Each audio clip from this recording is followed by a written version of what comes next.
डोंबिवलीतील शास्त्रीनगर रुग्णालयात डॉक्टर आणि नर्सला झालेल्या मारहाणीच्या घटनेनंतर मनसे आमदार राजू पाटील यांनी केडीएमसी आयुक्तांची भेट घेऊन रुग्णालयातील सुविधा आणि व्यवस्थेचा आढावा घेतला।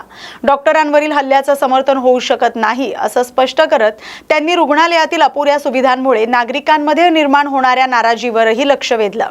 यावेळी राजू पाटील यांनी शहरातील आरोग्य व्यवस्थेवर प्रश्न उपस्थित करत अनेक वर्ष सत्तेत असलेल्या लोकप्रतिनिधींनी मूलभूत सुविधांसाठी काय काम केलं पाहिजे असा सवाल त्यांनी केलाय। शास्त्रीनगर रुग्णालयासह शहरातील विविध नागरी प्रश्नांवर प्रशासनानं ठोस उपाययोजना करण्याची गरज असल्याचं त्यांनी सांगितलंय।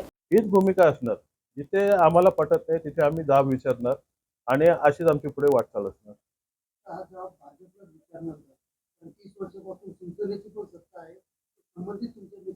रवींद्र चव्हाण भाजपचेच आहेत ना, त्याचं नाव घेतलं मी। वैद्यकीय शिक्षण मंत्री होते, 4 टाइम आमदार आहेत। केलं काय डोंबिवली?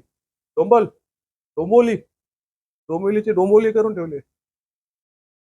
म्हणजे लाज वाटायला पाहिजे अशा लोकप्रतिनिधींना की तुम्ही काही न करता ते फक्त ते कमळ लावून मैतावर आणि बारशावर जाऊन नाही होत, लोकांची कामं करायला पाहिजेत। करा। लाखोचा निधी तुम्हाला करोडोचा निधी दिलेला आहे, काय वाटतं की सत्तेत असून तुमच्या अधिकाऱ्यांवरती? पहिला तर धन्यवाद, तुम्ही आम्हाला सत्तेत 6 महिने झाले आणि प्रश्न विचारतात। 30-30 वर्ष जे सत्तेत बसलेले आहेत ते काय करतात त्यांना पहिला प्रश्न विचारा। आम्ही यासाठी सत्तेत बसलेलो आहोत की हे जे चाललंय ते बरोबर चाललंय नाही, सत्तेत राहून आम्ही सुधारू शकतो, हा आम्हाला आत्मविश्वास आहे। आणि आम्हाला सत्तेत राहून आम्ही काय करतो हा प्रश्न 5 वर्षानंतर विचारा, त्याचा रिझल्ट बघून विचारा।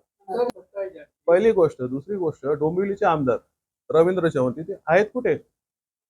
6-7 दिवस पाऊस पडतोय, आज तो रवी उगवला पण आमचा रवी तिथे उगवला नाही अजून। त्यामुळे तुम्ही ज्यांना प्रश्न विचारायचे त्यांना प्रश्न विचारत नाही, जे इमानदारीत काही ध्येय घेऊन पुढे आलेले आहेत त्यांना प्रश्न विचारतात। माझी आपणास विनंती आहे की अशा लोकांनाही तुम्ही प्रश्न विचारा की काय करताय तुम्ही। डोंबिवलीच्या मध्यभागी ते पोस्टमार्टमचं ते गृह कक्ष आणून ठेवलाय, त्या अशी तुमची प्लॅनिंग असते? रामनगरची स्मशानभूमी तिथं हटवा, गेले कित्येक वर्ष आम्ही बोलतोय, लोक तिथली मागणी करतात, ती हटत नाहीये। तर या ज्या गोष्टी शहराच्या बाहेर असायला पाहिजेत त्या शहरात आणतात, ज्या गोष्टी शहरात असायला पाहिजेत त्यांचा थांगपत्ता नाहीये। त्यामुळे हे सगळा अनागोंदी कारभार चालू आहे आणि तेच दाखवायला मी लोकांसमोर आलेलो की ह्या गोष्टी सत्ताधारी जेवढे जबाबदार आहेत तेवढं प्रशासन पण जबाबदार आहे आणि लोकांचा उद्रेक का होतो। पुन्हा एकदा सांगतो, रमेश म्हात्रेंनी केलं ते चुकीचं आहे, पण त्यामागची भावना, त्यांचा तापट स्वभाव सोडून द्या तुम्ही। परंतु एखादा नातेवाईक असता, त्या महिलेला किंवा त्यांना ज्या प्रकारे शिवीगाळ केली याचं समर्थन होऊ शकत नाही, परंतु कुठेतरी रागाचा उद्रेक होतो, याचा आपण उहापोह करणार आहोत की?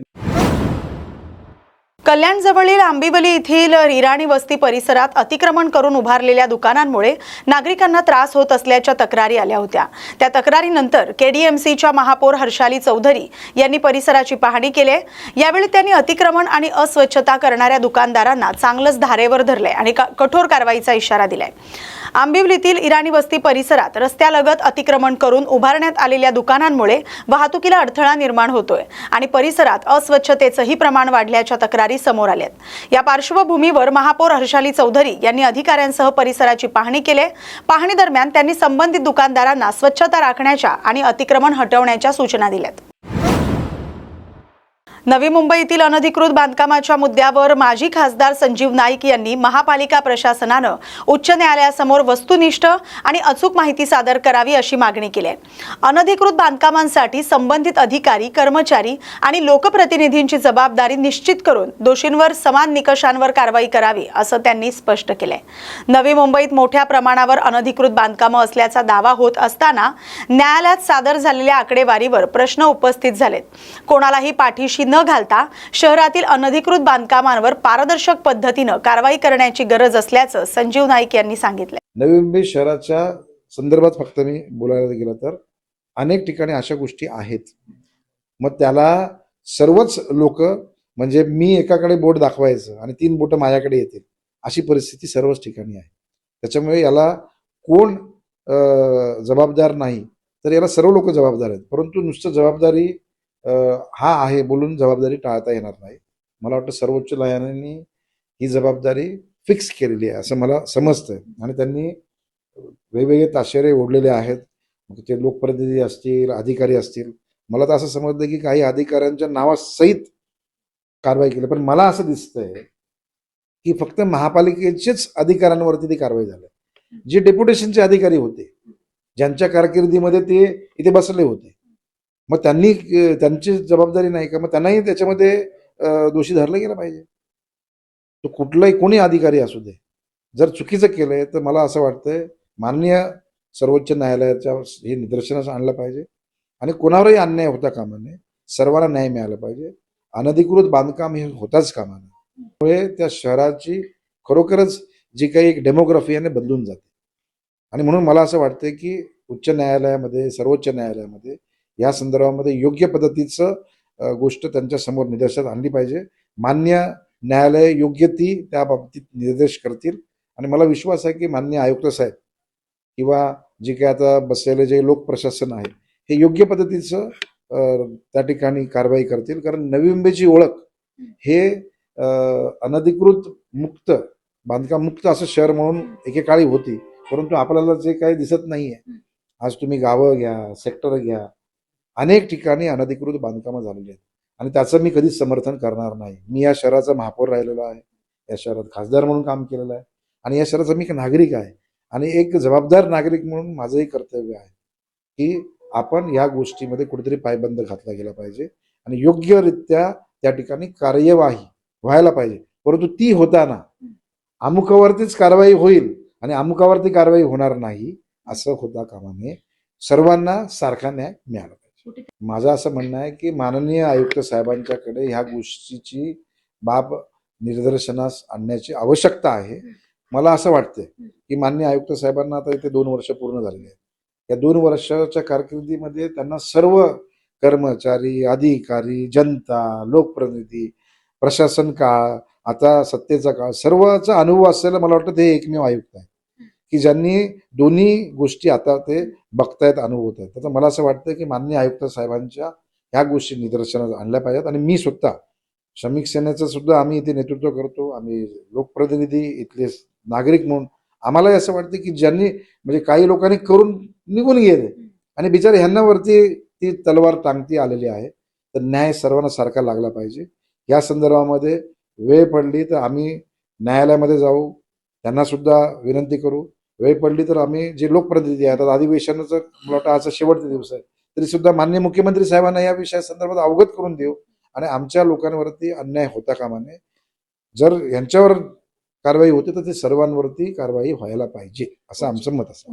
बघा, हा शेवटी प्रश्न प्रशासनाच्या माध्यमातून देण्याचा आहे. जर तिथे काही गोष्टी निदर्शनास नसतील आणल्या तर त्या आणल्या गेल्या पाहिजेत. आपल्याला कल्पना असेल की आपल्या मालमत्तेच्या संदर्भामध्ये लिडारचा उपयोग केला आहे आणि लिडारच्या माध्यमातून आपण सर्वे केलेला आहे. तर लिडारमध्ये तर 100% सर्व गोष्टी कुठेही त्याच्यामध्ये कुठलीही गोष्ट लपून राहणार नाही. मला असं वाटतं जी काही योग्य गोष्ट आहे ती मान्य न्यायालयाच्या समोर आणलं गेलं पाहिजे आणि जर ते नसेल आणलं गेलं तर त्याच्यावरती जी काही दुरुस्ती आहे ती केली गेली पाहिजे. 5,000 आहेत, 4,000 आहेत की 10,000 आहेत, ते योग्य आकडा त्या ठिकाणी प्रशासनाकडून दिला गेला पाहिजे असं मला वाटतं. बघा, असं आहे, बघा, पहिला कोंबडी की पहिला अंड हा जो प्रश्न आहे ना, ते म्हणतात हे अनधिकृत झालं, आम्ही केलं, मग त्यांनी केलं होतं म्हणून आम्ही केलं. आता हा काय न प्रश्न संपणार आहे. तुम्हाला कल्पना असेल की 1995 साली तत्कालीन त्यावेळेस सत्ता म्हणून त्यावेळेस जे आलेल्या लोकांपासून गरजेपोटी घरं, लोकांना SRA स्कीम, झोपडपट्टी पुनर्वसन कायदा, झोपडपट्टी कायदा हे त्या काळापासून लागलेले आहेत. हे तर सरकारी जागेवरती लोकांनी बांधकाम केलेलं आहे, पण गावठाणामध्ये स्वतःच्याच जागेवरती अनधिकृत पण बांधकामं झालेली आहेत. आता त्याच्यामध्ये अज्ञान आहे काही लोकांचं. तर मला असं वाटतं की ह्या सर्व गोष्टींसाठी एक कुठेतरी कायदा असायला पाहिजे आणि ही मारुतीची शेपूट झालेली आहे. 95 सांगितले आम्ही, 2005ला जो कायदा झाला त्याच्यात संरक्षण दिलेलं आहे. तुम्हाला जर माहिती असेल की आम्ही रेग्युलाइज नाही करत या बांधकामांना, पण संरक्षित आहेत. तर मला असं वाटतं की याच्यामध्ये कुठेतरी ठोस आणि त्याच्यामुळे सर्व गोष्टी अडकल्या. तुम्हाला कल्पना असेल की जिथपर्यंत हा कायदा पास होत नाही तिथपर्यंत 200 मीटरचा जो सिडकोनी सांगितलं की नाही की गावठाणाच्या भोवतालचं 200 मीटरपर्यंत आम्ही मंजूर करतो, त्याला मान्यता देतो. रेग्युलाइज करतो. आमचं म्हणणं आहे की तसं काय ठेवू नका. आता काय गॅप ठेवू नका. 25% 30% जे काय आहे, जो काय लावा, सर्वांना एक सर्व लावून आणि विषय संपून टाका, म्हणजे जेणेकरून या शहरामध्ये पुढे अनधिकृत बांधकामच होणार नाही आणि सर्व अधिकृत होतील. आणि मला असं वाटतंय की ते लवकरात लवकर होण्यास